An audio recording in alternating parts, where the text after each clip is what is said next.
Today's program, I'm mainly going to talk about the spirit of customer service, something I've been passionate about forever, back to when I was a high school grocery sacker in the late 70s, and a little bit about positive attitude. But up front, I must say, if my program does not meet your standards, please lower your standards, okay? Actually, that's a sign in the Red Dog Saloon in Juneau, Alaska, if you ever go in there. I thought that's pretty funny. But yes, I am going to share a lot of spirit of customer service because I was in television news for a long time, and viewers could pick what channel they liked to watch. And many times they picked the one they liked on customer service. And then for the last 6-7 years, I've worked a lot of group trips for Edgerton's, a company that's been around almost 100 years and is steeped in customer service, and gone to locations where I've studied customer service. As a speaker, I went full-time into speaking about 2006, and I primarily speak on attitude and customer service. Those are the two most requested speaking topics. A college in Fairbanks, Alaska said, we need you to come in and speak on customer service. And attitude and service are so related. And you all have tremendous customer service. It's the difference maker for me. I mainly shop at the one there on Ironwood and Lincoln Way. I stopped in the Warsaw location the other day on the way to Columbia City to go in there and get me some fresh veggies at the deli. And you all have a warmth about you. And if anything, today's program, I want to take it up another level or just continue to inspire you. And as mentioned, it goes back in the late 70s. I grew up in Oxford, Mississippi.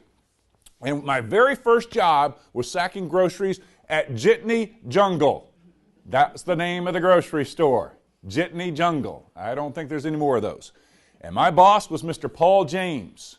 I can remember in his green apron, big burly man. He was stern, and he laid it out. Here's how we sacked groceries there. First of all, we knew the customers, engaged in conversation, knew their life stories, greeted them with a lot of enthusiasm, sacked the groceries, and then I would push the cart to the car, open the door for her, put the groceries in, and if it happened to be snow, not a lot of that in Mississippi, clean the windshield. Now, obviously we didn't have as many customers as you all do at a Martin's, but that's the level he had us take it to. And as a result, we had loyal customers. So I learned that from Mr. Paul James. And that set a foundation for me in all the years I was in television news, because I dealt with thousands, tens of thousands of customers, either watching me or out in public. When I went out in public, on a Saturday, if I went to go get pumpkins, I'd have 20 conversations in the pumpkin patch. And people would remember how I engaged them. And then they'd go tell people or what have you, and they would watch the station. Now, you have a little handout here, and feel free to follow along if you want to write anything down, but I'm going to touch on some of these points, and along the way play a couple of videos. And the first is a picture of the Mulberry there. Now, working for Edgerton's, what they do is they take group trips to locations, and they choose certain hotels, mainly based on the customer service. And if they don't get customer service there, they change. And so on a trip to Charleston and Savannah a number of years ago, pulled up to the Mulberry Inn. Now, Savannah has a lot of good hotels there on the river. And when we got there, get off the motor coach, and there was a lady there with a basket of fresh apples. And she gave an apple to every customer. And it wasn't just that. She treated them like they were the first group that had come in weeks. Because when you're dealing with customers, it's easy. Oh, here's another one coming through, another one down the aisle. She engaged us like we were so special. And what a neat treat, those apples. And I watch our travelers, like, wow. Went in the lobby, guy playing the piano, and just the atmosphere. They separated themselves. And then the next morning I got up. In my attitude programs, I talk about I like to have quiet time in the morning to set a foundation of positive thoughts. And I happened to get up real early that morning, like 4:45, and I called down to the front desk and I said, do you all have coffee in the lobby? Because I like to go down there with my baseball cap and just sort of think. And they said, we don't quite have that set up yet. And I thought, okay, well, I'll get the coffee in the room. And I started to hang up, and the guy said, wait.